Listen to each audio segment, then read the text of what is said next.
This week on the podcast, I'm talking about the top 10 lessons that I've learned since turning 40 and how I've applied that to my fitness, nutrition, well-being. Those of you who've followed along on social media for a while or have been listening to the podcast, you will know that I've always been the woman who works out. I've always enjoyed fitness, taking care of myself. But I've got to say, ladies, since turning 40, I'm 42 now. Wow. A lot has changed. It's like, those of you who are listening, some of you will definitely relate to this. It's like the clock strikes midnight when you turn 40 and hormones are like, okay, let's get this show on the road. Let's switch things up and throw a curveball. And so I thought it might be quite helpful to share what I know has worked for me. There's nothing more like defeating than feeling as though you're working against the odds and you can't figure out what's changed. And classic female brain, we feel like we must be doing something wrong. We don't acknowledge that, like, internally things might be changing. And I also thought it'd just be quite lighthearted to give a few shares around my experiences, because I am sat here feeling at my best at 42. I do feel in a position where I'm genuinely thriving through life. And I say that not to boast or in any way, like, it's taken work and it's a privileged position to be in, because it's part of my job and it's important for me to take care of myself, because I'm coaching all of these women to their results and, to get to their thriving lifestyle. So welcome back to the Nicola Graham Podcast. Kind of missed that bit out. I definitely got to work on like an intro and an outro to the podcast, haven't I? A bit of a jingle. I'm over the amateur stage now. When I first started, I was like, okay, Nick, don't worry about all the frills and the bells and whistles, because all of that overthinking was keeping me stuck.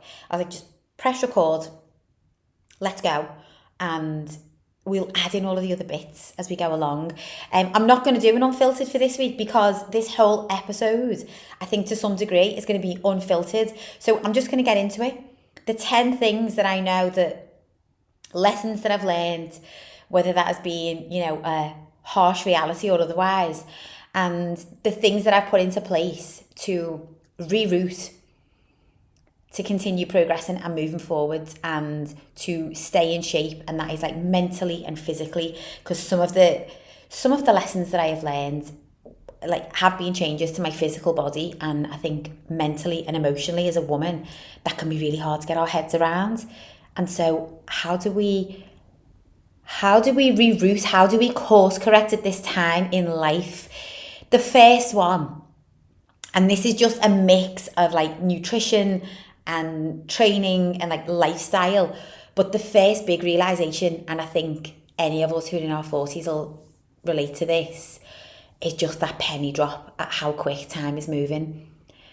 Like, you turn 40, you still feel 21, but then it's that realization of like, oh my gosh, if I'm gonna be here till, I don't know what the average age is, okay, in the UK, I think it's around 80 for women. It's younger for men.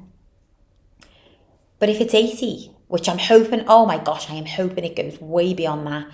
I'm talking about the average age. For me, I want to live till I'm 100 in good health. That is the goal. A lot of work to be done. I feel like there's a lot of work to be done. Another 58 years ahead. But, that realization that like, okay, this could be the midway point. So I always felt like midlife was like old, but like this is potentially midlife. So that realization that like time is moving so quick was huge for me. And it changed so much, and it continues to change so much of how I show up and what I prioritize. And it's one of those things, isn't it? Like we can never really speak to how quickly time passes until the time has passed and we look back and we go, right, okay, I'm 40. My kids are growing up. I'm getting older. Things are starting to change. I'm in this whole new cycle of life now. Like if you're a woman in your 40s, like we're going through a complete new cycle of life.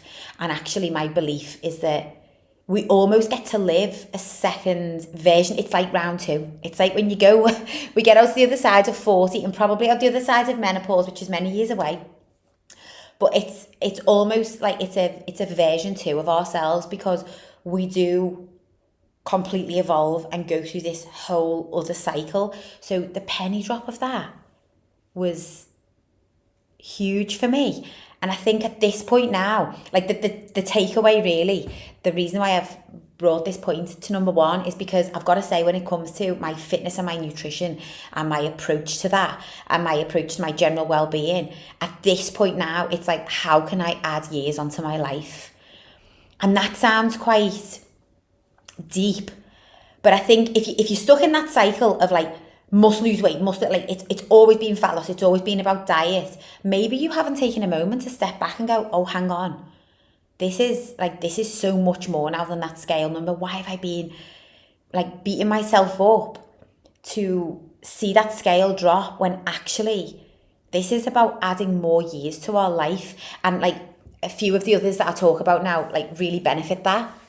Some of the things that I've put into practice, that's what it's about. It's about longevity. And I'm not talking about being a boring arse and, you know, just sitting at home and eating chicken, broccoli and rice and going to the gym. Like, it's not that, but we need to take care of ourselves differently to what we did before. And I really hadn't given that any thought up until this point. So that is number one. Number two, sleep in our 40s, ladies, matters.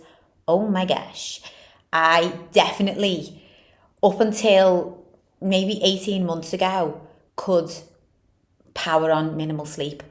You know, I could stay up late, I could still get up, go to the gym. I remember when I had my girls, I breastfed both of my girls. So I could, you know, when you're breastfeeding mum, you're the only one who can do the feeds during the night.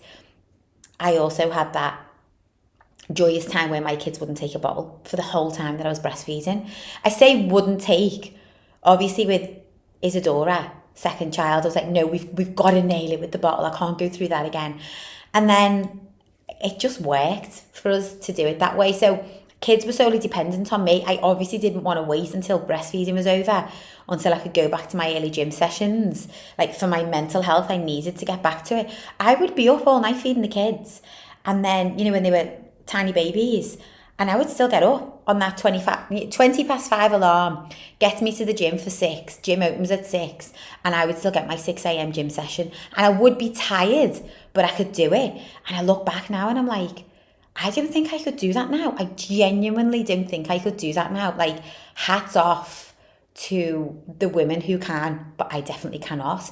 And it's understanding that like sleep is so much more precious now than it was maybe in my 30s. I don't know if anybody else is feeling this. So I do use a Whoop to look at performance and HRV and all the other good stuff. But I predominantly bought it because I wanted to start tracking sleep. Because I was like, this is one thing, like, it's such a big foundation of health. I promote it to all of my clients.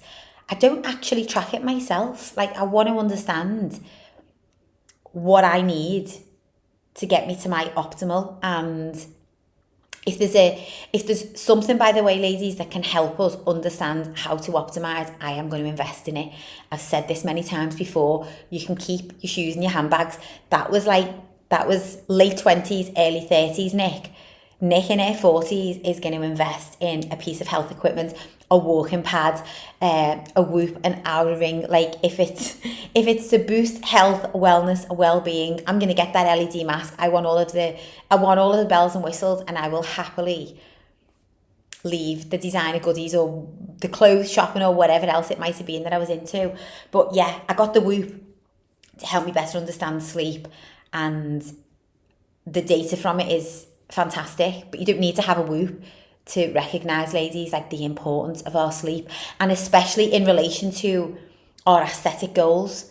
So I'm talking about, you know, shifting weight around our middle, just having that energy to be able or to want to like move more and adhere to the diet. But the brain fog, for me, like one of the biggest things was I was continuing on in the cycle of like staying on my mobile phone till late at night, like not giving a second thought. this is the joys also of like having your own business, is you can choose to work at any given hour and be on social media and be creating content, and before you know it, you're not creating content, you're kidding yourself, you're actually down a rabbit hole having a good old nose and a scroll. And then I was getting up the next morning and I was like really struggling with brain fog. So I had to figure out what was going on. Like I genuinely went to the doctors because I was like, I'm scaring myself here. Like I'm getting behind the wheel of the car and I feel so foggy. And I'm sure there was other things coming into play, but I think screen use of a night and like just the impact on like my quality of my sleep was huge. And then obviously it was just keeping me in this cycle of like waking up and relying on caffeine. And I didn't really bring this to social media because at the time it was quite scary because I just felt so out of sorts. So I've really started to pay better attention probably in the last like 18 months to the quality of my sleep. And ladies in our 40s, this is a biggie. It's a biggie for everything: mental, emotional, physical well-being, to sustain the lifestyle that we want, to add the years onto our lives. Number 3, and these are all just like little penny drop moments that you may have heard me talk about before, but for me personally, like on my own journey, I've really had like the penny drop, the aha moment. Oh my gosh, number 3, muscle is king.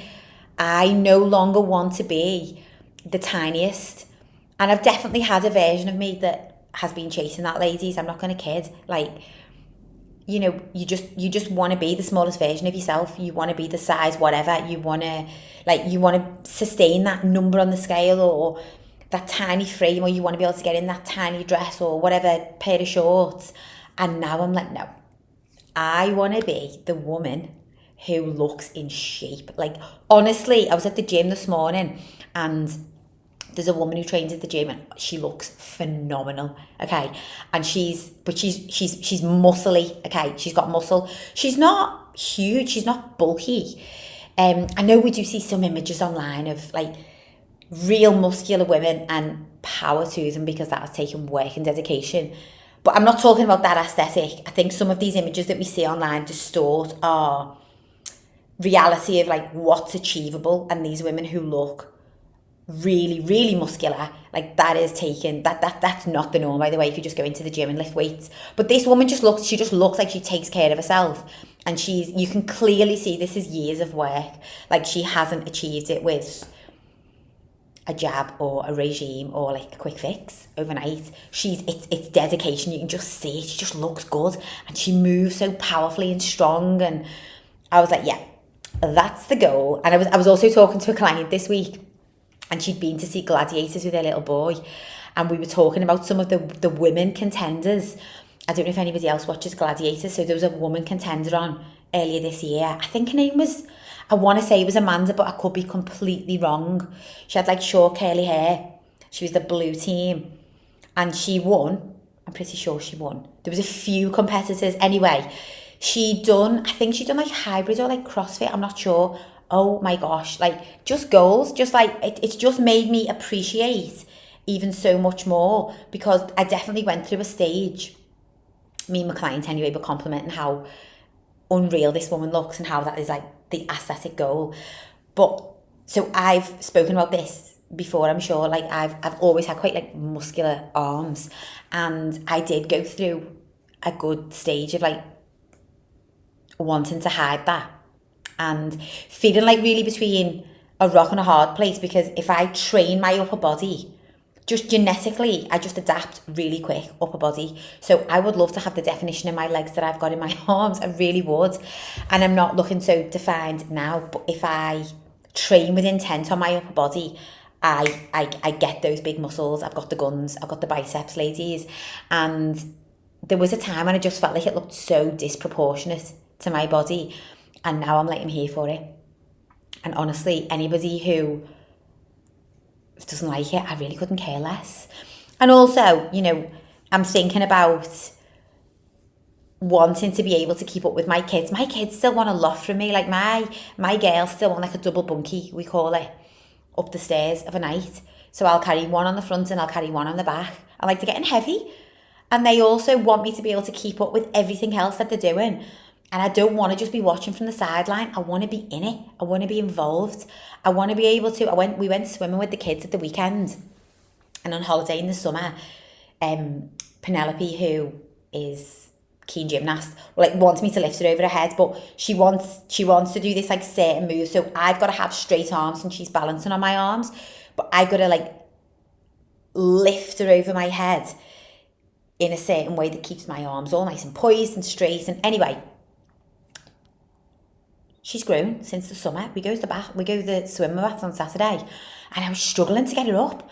And I was like, hang on, my technique's off, when you're trying to make excuses for yourself. And I was like, the kids are growing. I need to keep up because I don't want to be that one who's like, oh, we need to shout daddy to do that move. I'm like, no, mummy's here. Come on, we'll do it together. It's just something in me. It really drives me. So the goal, if you see me, ladies, and I'm looking a little bit buff, that's the goal. I'm going for it, honestly. Muscle is king. And the more that I talk about this with clients, we talk about longevity, we talk about having that healthy metabolism, we talk about wanting shape and tone and aesthetics. And again, having that smaller frame in our 30s, or we just looked slim, versus we age a little and it's just not quite the desired effect. We've got that version in ourselves that we want to get to, but losing weight is not enough to get you there. We think that that's the outcome that we want. You lose the weight and you're still not in the shape that you wanted because it's muscle. So we need to invest time into building that muscle. Time in training, time spent prioritising sleep, time spent cooking the home-cooked meals, prioritising the good nutrition. That aesthetic goal that you want, it cannot be earned. No, it cannot be bought. It has to be earned. We've got to put in the effort for the outcome. And it doesn't mean your life's got to revolve around it, far from it. But we've definitely got to chip away little and often and really focus on. And not all of you will want that outcome. But, when we talk about how we want to look, feel, move, for me, it's the strong, healthy body is it. And I think there was definitely a period where that was the outcome that I wanted, but I wasn't fueling and I wasn't training in a way that was going to deliver that because I was so obsessed with, but I can't budge away from this number and I can't budge away from this scale weight. And I'm talking about in my 30s, so not that long ago. And it's a real conflicting place to be, but that penny drop it's an empowering place because you couldn't care less right now about those numbers as long as you know that you're checking those boxes. You know that you're building the muscle, you know that you feel strong and fit and you're able to do the workouts and you're recovering well. And yes, we want our clothes to fit well and everything else, but it's just a different appreciation, I think, for what matters most. Number 4, penny drop moment in my 40s. Alcohol is not my friend.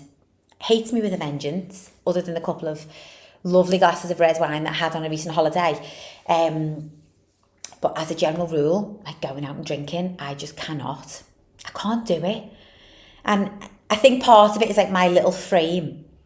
So I'm only quite small in height, if you ever met me in person. And so I've never really been able to tolerate much.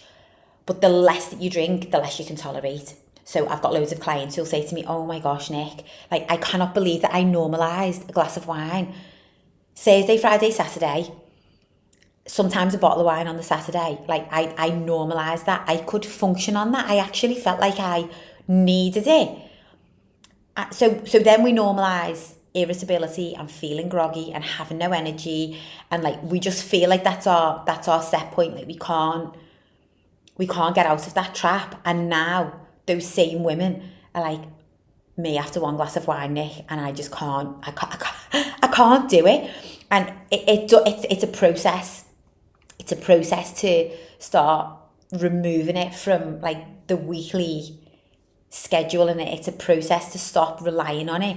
But when you get out the other side and you realise, oh my gosh, that was keeping me stuck the whole time. And do you know what it's like? It's almost like a throwback reminder to where you don't want to be.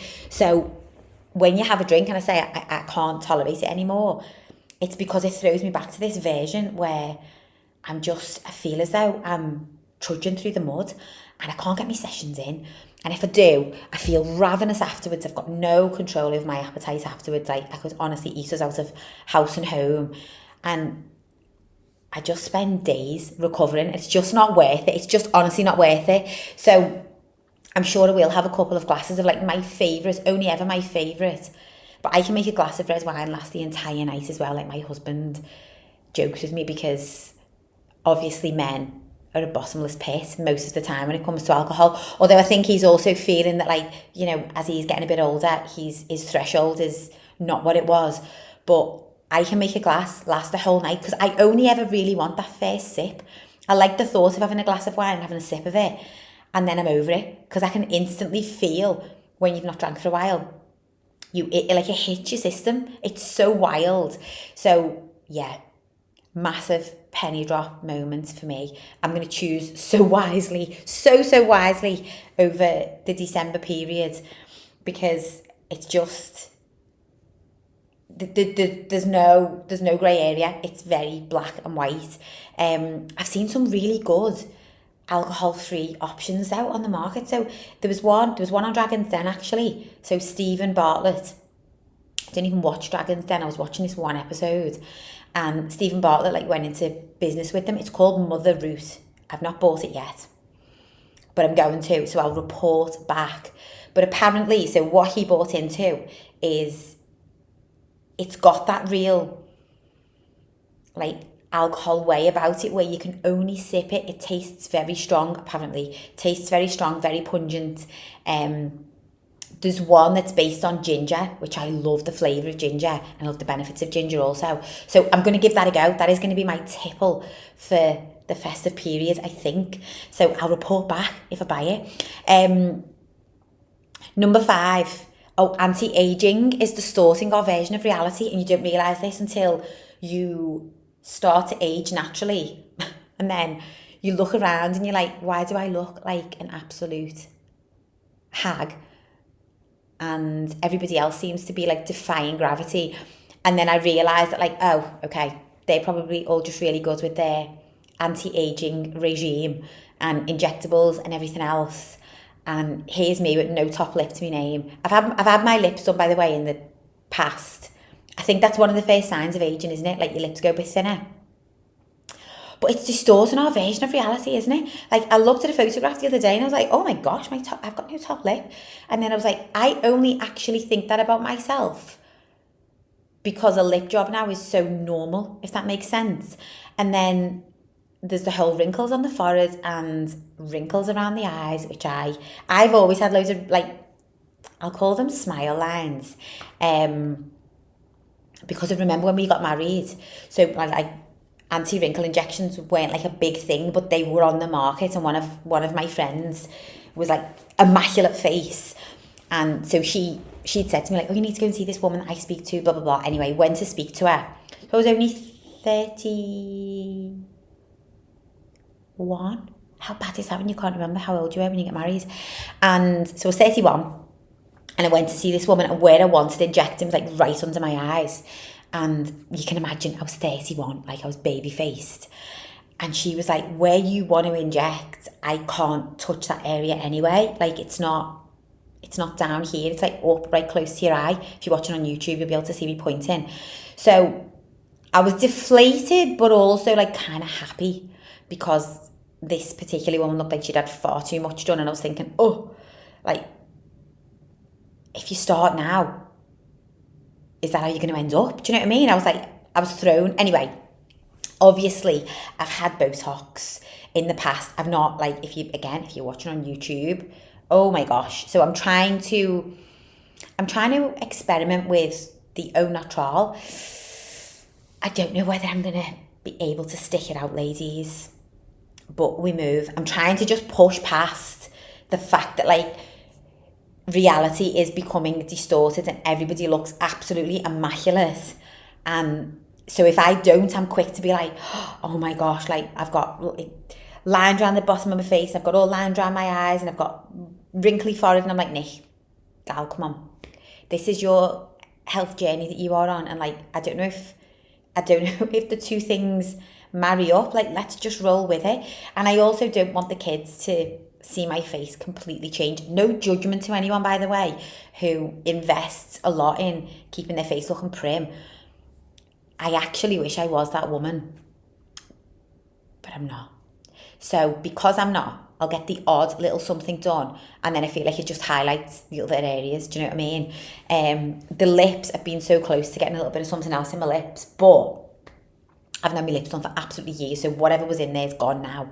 But I got lip blush, so that's a good recommendation for anyone, because I do feel like that's given me a little bit more of a, just a bit more shape, and like exactly what it says, basically, a bit of blush. But if I smile, that top lip, yeah, it's gone.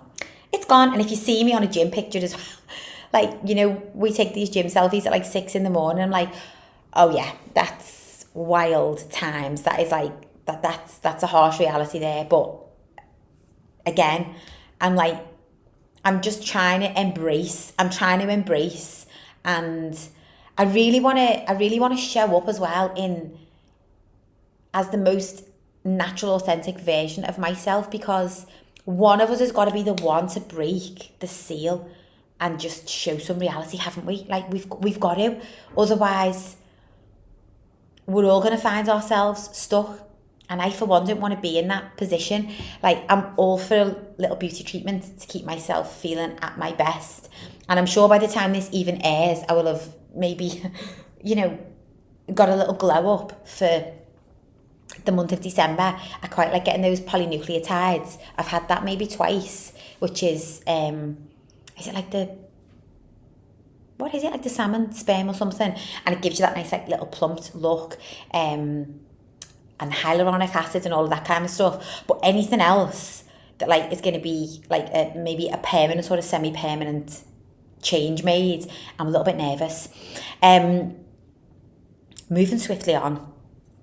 Breakfast over fasting. I was always the woman who loved to fast of a morning, and it really worked for me. So after having Penelope, firstborn, so I'm going back 8 years, I just couldn't shift the last bit of stubborn weight. So I'd gone back to the gym, I was doing, you know, getting my steps in, I was doing all of the things, and it was just that last bit of weight and I couldn't shift. And so I just implemented intermittent fasting, and it worked a dream. So it was really challenging at first, but then I started seeing the results from it. But now, 8 years on from that, I actually still enjoy the fasting. I enjoy the benefits of fasting. I think, you know, giving your body a break from taking in food is so vitally important, but I do it at the opposite end of the day now. So I'm way more likely now to stop eating at 6 o'clock and just not have anything of an evening, whereas I used to push my breakfast forward. And I'll still do that from time to time and feel good for it. I'll probably do it over Christmas. If I'm massively overindulged, I'll fast the next day, because honestly, we don't need the food. We don't need the amount of food that we think we need sometimes. And that shows up on our waistline, as you will know. Or as you might know if you're listening to this. So I think there's a place for it, but I've kind of like, I've flipped to the opposite end of the day. And I just feel so much better for breakfast. I've got to say, like, maybe 15 years ago, or pre-having kids, I went through a phase as well where I was always fasted, but I was training at like 10 a.m. and I'd still go into my sessions fasted. And then again, I started having breakfast and my results accelerated. But now, like, I still train fasted now because it's a 6 a.m. session most of the time for me. So, I mean, getting up any earlier than I already do to eat is not going to work. But I've got to say, like, I will have a good meal the night before. If I know I've got a heavy session in the morning, I'm definitely having like a high carb, high protein meal the night before to sort of like pre-fuel. I'm always thinking of like avoiding that feeling of running on empty. And maybe we'll talk about fasting in a whole other video, because it is a diverse subject and there's two very polar opposite opinions around it. And I definitely see the benefit in it, but I just can't do it as freely and often as I would have done it in my 30s, like in my 40s, around menstrual cycle, in that luteal phase of your cycle, so that second 2 weeks of your cycle, I've definitely got to be more conscious of starting the day with like some good, healthy protein and fat just to fuel me up. It just helps to regulate this cortisol, so that feeling when we get up and we're feeling like a little bit highly strung, it just helps to better regulate that. So breakfast, who knew? I'm a breakfast gal, breakfast girly. Number 8, I think, is what we're on. Penny drop realization, something that I have started to implement more in my 40s, is just saying yes more. Like saying yes more, like being more carefree. I don't know if anybody else, again, like is listening to this thinking, oh, I need to say yes more and just allow myself to let my hair down and throw more caution to the wind. Even silly things like just stuff we'll do with the kids. And I don't know, I'm trying to think of an example, just that spontaneity. I've always been the woman, not everybody will relate to this, but I've always been the woman who I will think in every situation of the pros and cons. And I'll always try to think of, the best scenario and the best possible outcome, and there'll be structure to everything. And I suppose this ties in with number 1, which is like, time is really going so quick. Just say yes. Just say yes and do it. It doesn't matter if, it's an exception to the norm, or the kids are going to go to bed a little bit later than they would have done, or, like we were on holiday last month and hubby was like, should we just extend the holiday? And I was like, yeah, let's do it. And like, I would never have done that. I would have thought of like, but we've got to get back because we've got routine and we've got this and we've got the other. And he was like, should we just extend it for 48 hours? Because I don't need to be back in work until like the Monday, and like, let's just do it. We're having a great time. And I was like, yeah, that's just a silly example. We didn't actually extend the holiday because, well, I won't go into why we didn't, but we had other plans that we totally overlooked anyway. Just things like that, just saying yes more, like showing up as my most authentic self and just appreciating the little things and finding joy, and maybe like not sweating the small stuff. I don't really know how to summarize that one, but I think for my emotional well-being, so relating this back to like the health, fitness, wellness side of things, for my emotional well-being, that's been huge, because I have found that it's been a little bit more of a struggle since turning 40s. Like hormonally, I'm way more emotional. I think about the health of my parents more, the health of myself. My kids are growing up fast. Like all of a sudden I'm in this overthinking headspace, and sometimes just saying yes to a little bit of spontaneous fun or joy or whatever it might be, it just takes me out of that and just brings me back to the present moment, and it really keeps me feeling at my best. I don't know how else to describe it. So if you're listening to this and you relate to that version of me who just has a plan at all times, and like you might be the opposite end of the spectrum, like saying yes all of the time bites you in the butt because it's keeping you stuck. You're constantly running on empty because you're saying yes all of the time and you're burning the candle at both ends. Maybe you need to take note from number 1 or number 2, actually, which is sleep matters and alcohol is not your friend. But like it's a mix of all of them, isn't it? It's knowing how to plug all of these things in at the right moment to get the most out of like life. Like I'm here to talk about a thriving lifestyle always. That's my hope as a coach for my clients. I want them to get to the point where they're not just thriving in their career, they're not just thriving on paper or, in their own life day to day. They feel as though they are thriving on every level, as a mum, as a wife, in business, in themselves, in the gym, like on holiday, wherever it might be. And it's understanding how to plug all of these in and at what balance as well. Like we've got to strike a balance, haven't we, with the energy that we give away. And maybe I've just been a little bit cautious previous to now to saying yes to the fun stuff. And I'm just going to let go of that a little bit. Cautious Nick, gal, you just know, you're not serving me. So any longer, any longer. Oh my gosh, number 9. I gain weight quicker. Ladies in my 40s, I can gain weight. I can I was going to say I can gain weight by looking at carbs, and that is such an irresponsible thing to say. So I don't know why I've just said it, but there we go. That's obviously not, that's not a real thing. But what is real is cortisol levels are increasing, which we know wreaks havoc with satiety and fat distribution. Won't go into that. Check previous episodes if you want to know a little bit more about hormone regulation.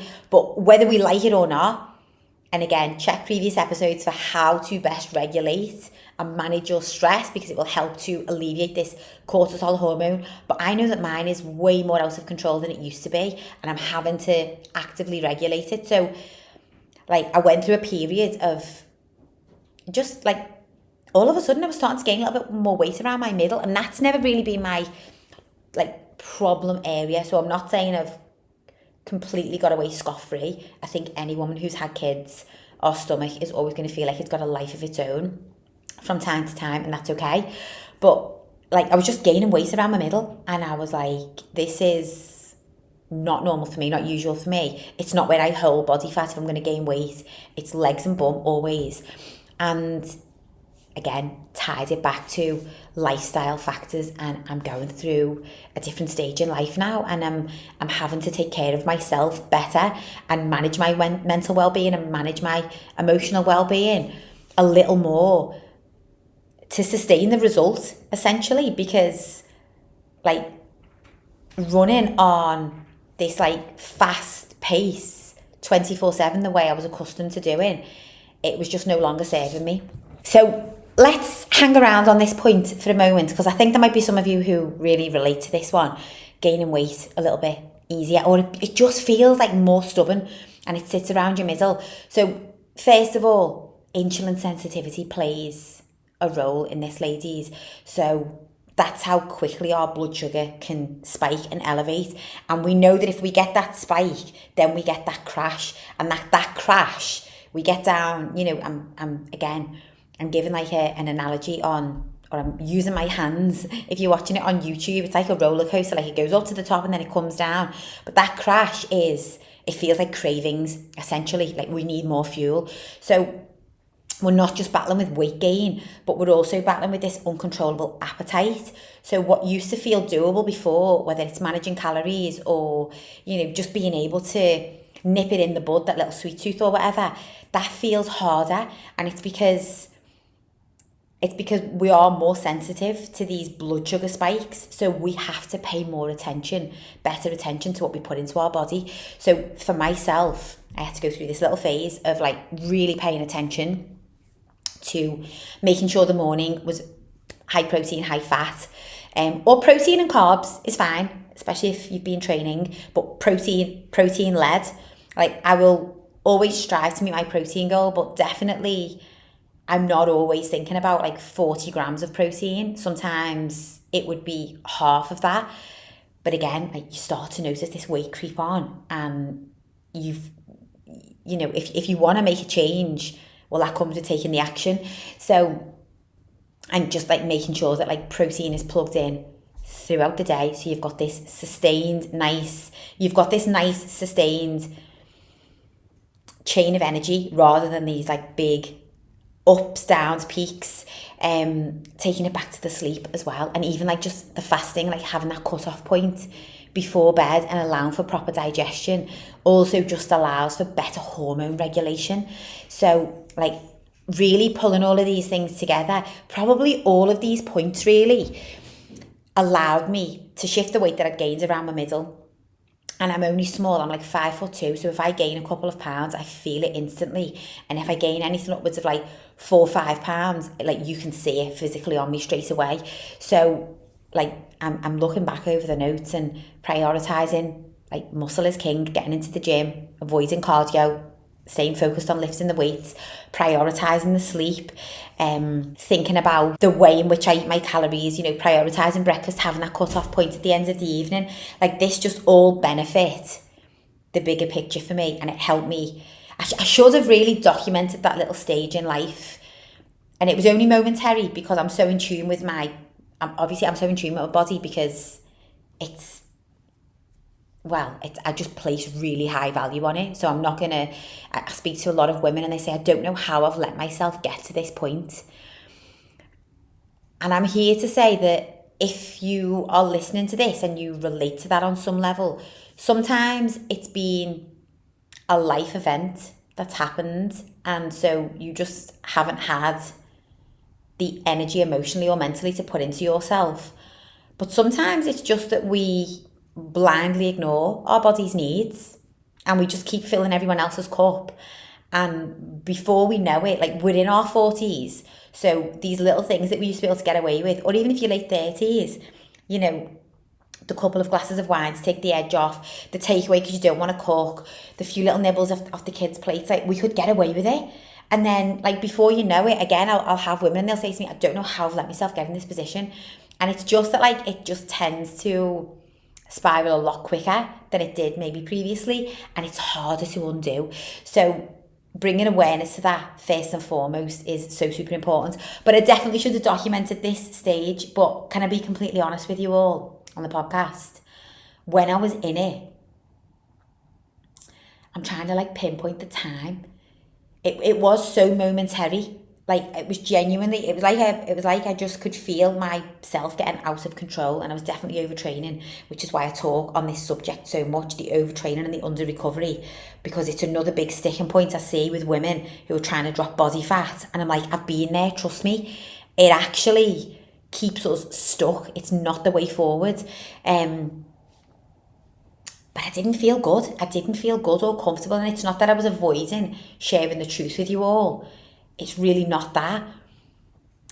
It's just, well, you will know if you're a woman in your 40s and things are starting to change. And again, I said to you, like I was going to the GP because I felt like I was starting to feel a bit foggy and I was getting a bit worried about that. And so I just done what I always do. And I just thought, right, okay, action is required, Nick. Like dwelling on it is not your friend. Action is required. Let's get out to the other side of this. This is not who you are. So we're not going to stay here for long. We just need to reroute. We need to figure out what's the sticking point. And it is just, for me now, it's better stress management. It's taking care of my sleep. It's, you know, it's understanding what needed to change with the nutrition, prioritising gut health, prioritising enough fibre, and reducing like the inflammatory foods, and some of which I would have just eaten more abundantly previously. And so here I am out the other side talking about it with no photographic evidence, but I've definitely been there with that stubborn weight gain around the middle. And I am just sat a little bit heavier now than I was like in my 30s. And I'm just going to normalise it for us all ladies, because guess what? We grow, we evolve. Hopefully we've built some muscle along the way. And if you're in my community, you will have. And so we need to get rid of that scale weight anchoring us to our self-worth goal. Like we're going to use it to guide us, but we're not going to stay fixated on it, because honestly, this whole concept of thriving, it's a feeling. I cannot say it enough. It is a feeling. You just know when you're thriving. You know how you feel, how you show up, how you speak to yourself. I might be repeating myself here. I think I've already said this. I get so excited when I talk about what it means to thrive, because I've got women who have checked in with me today and they are like, it's clicking for them. And I shared on social media, although I'm recording this for a future episode, so it won't be today. And she's like, Nick, I finally recognised the woman looking back at me. Like, I've been waiting for this moment. And she really has. I remember so vividly one of the goals that she said to me. So when we first started working together, and she was really emotional on our first call, which I don't think she intended to get emotional, but then we talk about why this matters to you. And she said, I just want to get on a photograph with my kids and not hate the photograph. And she said, I can't tell you how much I dislike what I see. I don't even recognise myself, Nick. Like, anything about me. I look into my eyes on photographs and I know how sad I feel. I look at the photograph and I know how sad I'm feeling on it. And I want to get out the other side of that, and I just don't know how. And it can't be a quick fix, because that is tormenting me. And I was like, okay, we've got this. We have totally got this.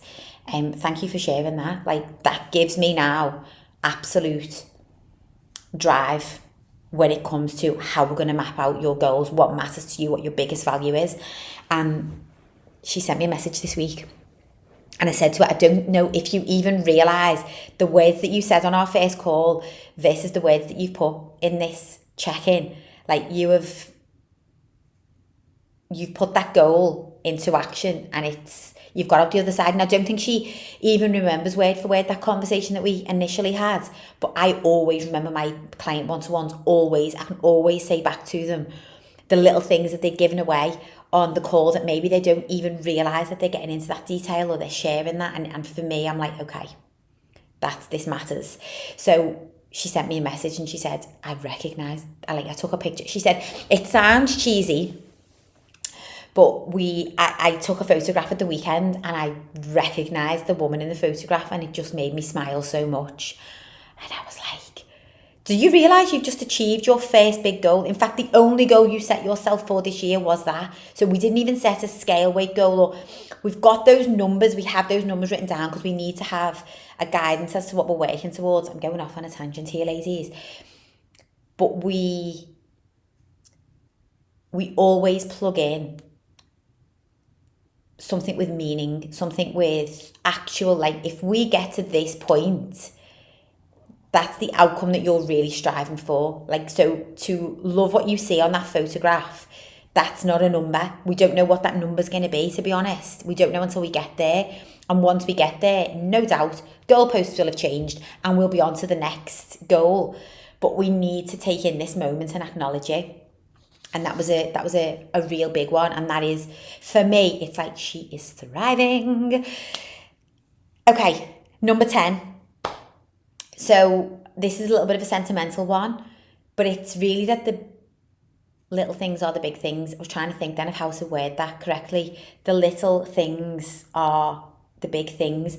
I heard something the other day, and when something just hits you, and like it got me deep, and it said, your weekends are your kid's childhood.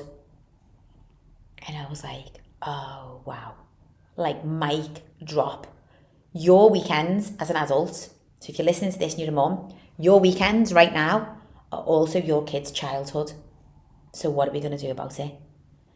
And again, like I'm noticing here, like there's a sequence to all of my penny drop moments. This probably plays into saying yes a little bit more. The realisation of the small stuff that we like sweat of a weekend. Washing needs to be done, house needs to be in order. Like it's an opportunity to get all our, week wrapped up, get ourselves in order, ready for the week ahead.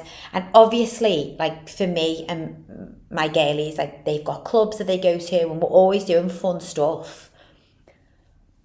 But I will also in the background be sweating the small stuff, as I still do from time to time, as us mums do. But now I'm like, oh, that realisation that like the little things are the big things, Nick. So instead of working towards the big things as we perceive them, just appreciate that like life is the special occasion. It's so easy to say that and to not feel it. Like I feel like I've said that previously. Life is the special occasion, but I'm not living it. I'm not authentically living up to that. I'm still saving my best perfume for the special occasion, or like that's a silly analogy, but life is the special occasion, ladies. It really is. So, and if you know that the thing that's stopping you, holding you back from living your best life is how you feel in your body and in your mind, that is the first place to start. Like we've got to stop looking outwards. Like where can we change our circumstances or our environment, or let me just buy this new journal and write it all down and then I'll be on course. We've got to look inwards to, okay, what do I need to change? It's a lot of it is driven by our autopilot, habits, behaviours, self-talk. Like that is it. That's that whole system just needs a little bit more care and attention. And for a lot of women, I think it feels like too big of a job. So instead of doing that sort of like looking inwards, we go, right, okay, just give me that 6-week plan. I'm going to juice diet, sod it. I'll juice diet, I'll lose the weight. Just giving you an example here of like relating it to fat loss. Or whatever the diet is, okay, 6 weeks on a juice diet, you'd be falling down a grid. But like we'll do something extreme and then we go, I'll lose the weight and I'll make the changes when I lose the weight. But that's not going to work because it's so much more. It's the habits, it's the behaviours, it's the way that you think, it's the way that you respond to stress, or it's the way that you respond to that negative self-talk, which is a big one for most women. And so to be able to really live as though life is a special occasion. By the way, the special occasion still means that we've got to get up and work and do all of the usual routine and go and get the food shop, but it's the little things we can still experience little bouts of joy in every single day, like without shadow of a doubt. You see me maybe on social media sometimes, I'll post when I'm walking the kids to school or when I'm walking to pick them up. I think I might have shared this previously. So that for me, I've tried and use those 2 times through the day. Wow, are my teeth falling out? And they're my moments to sort of like unplug. So yes, sometimes I'll share a photograph on social media, but I really shouldn't, because that is my moment to not be on my phone and to just take a minute to like appreciate and just have some gratitude. So gratitude instantly, by the way, is very calming to the central nervous system. You cannot be anxious, stressed, overthinking when you are in a state of gratitude. If you get really, truly, deeply grateful for something, someone in your life, then it takes us out of that state of overthinking. But that then can allow you to create space for the little things. And I think there's too many of us just stressing and worrying about how we look, how we're perceived, what others might think of us. Did we say something wrong in that meeting? Did we come across okay? I wondered if they've noticed I've put weight on. Do my clothes look small on me? Oh my gosh, the people in the gym probably think I'm doing this all wrong. Or like whatever the scenario is, that is just to name a few of the 1,000,001 negative scenarios that we put on ourselves. Like we've got to remove that. And we've got to understand that like genuinely our thriving life is built on the small decisions, the small consistent habits, the small little moments of joy. Speaking with a client, I'm going to wrap this episode up now, but I was speaking with a client and she's top of her game in Korea and she works sometimes like 60 hours a week. She works really long hours because she's heavily relied upon in her place of work, and you know she's paid really well for it, but she's got 2 young children, and so she's getting to the weekends and she's burnt out and she's not able to enjoy being a mum the way she was. Like she's just in this cycle, and like she's providing such an amazing upbringing on one level because she's, you know, she's really showing them like what can be achieved. But on the other side, she's not getting to experience like her downtime. She's not getting to experience that to its fullest because she just feels like overspent, stressed. Anyway, long story short, one of the things that we've just worked upon in the last couple of weeks has just been just daily, plug something in daily, moments of joy. Like honestly, that sounds so silly. Like how can that benefit this woman's aesthetic goals? Well, let me tell you. Oh, the scales have moved. Of course they have. Scales have moved. Her well-being, I would just say, just in the way that she feeds back and how she feels in herself has improved tenfold. But just her ability to take care of herself now and to prioritise herself, to prioritise her workouts. She gets in that gym. Tell me you can't work out when I'm talking about a woman here who works 60 hours a week. She's got 2 kids and she's still getting in gym sessions because it's got to be done. It's a priority, like one of her big goals. She's in perimenopause, is to get out to the other side of perimenopause feeling fit, strong, healthy, active, all of the things. Like we've got to exercise. That's got to be a part of the equation. And all of a sudden, like it's like a domino effect, yeah, of like the puzzle pieces are just all starting to come together. The ecosystem is starting to come together. She's still working crazy hours from time to time, but not all of the time. because again, there was an issue with boundaries and just attaching herself to being available 24/7 is what the world needs from me. And I was like, but what about what you need from you? And so that last point, just acknowledging like the little things are the big things and emphasizing them more and spending more time just appreciating them, no matter what it is. And I think that takes the pressure off us as well, especially as we move into the festive season. And it's easy to see on social media what everybody else is doing, where they're going, whether they've got the matching PJs on and all the other stuff that we see. And then we just put pressure on ourselves to do the same and follow suit. And it's nonsense, ladies. It's social media. It's not real life. And actually, if we just step back and appreciate our own little things, oh my gosh, we could make this the best end to a year yet. Whether or not you are where you yeah, my teeth are definitely falling out. Whether or not you are where you want to be, like, allow yourself to enjoy the journey. This is such a part of it. That sounds so cheesy, but the journey is where the transformation happens. Allow yourself to enjoy the journey. Give yourself the respect and the acknowledgement for how far that you've come. You might not be where you want to get to, but I imagine that you're also not where you started. And so you have come a long way, and acknowledge that. Acknowledge the little things. Pay attention. If any of these points that I've picked out relate to you, take the action. Take it from me. You're only ever 2 or 3 decisions away from getting back in the driver's seat, but then you've got to stay consistent with it. Like, if you truly want to thrive in body, mind and lifestyle, it's got to be a priority. In our 40s, it can't be something that we do as an afterthought. We might have got away with that previously. We're not going to anymore. Sorry, guys. It's got to be a priority. And we can tell ourselves, but we don't have time to prioritise ourselves, but that's just going to keep us stuck, because it's making time. And be willing to organise time differently to what you might have before, because your needs are not being met anymore. And maybe we could have got away with like winging it a little bit previously. But if that's not working for you anymore, then be open to change.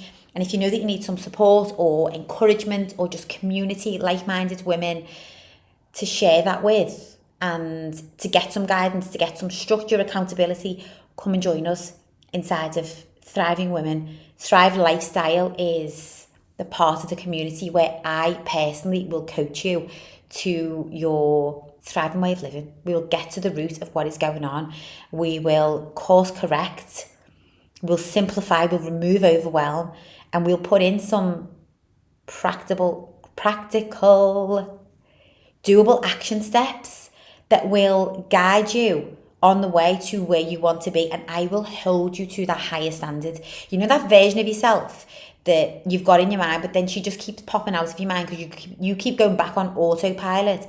I will hold you to her, because she's already in there. But like, maybe some of our old habits, behaviours, self-sabotage and ways, like they're keeping it covered up. It's time to let it out.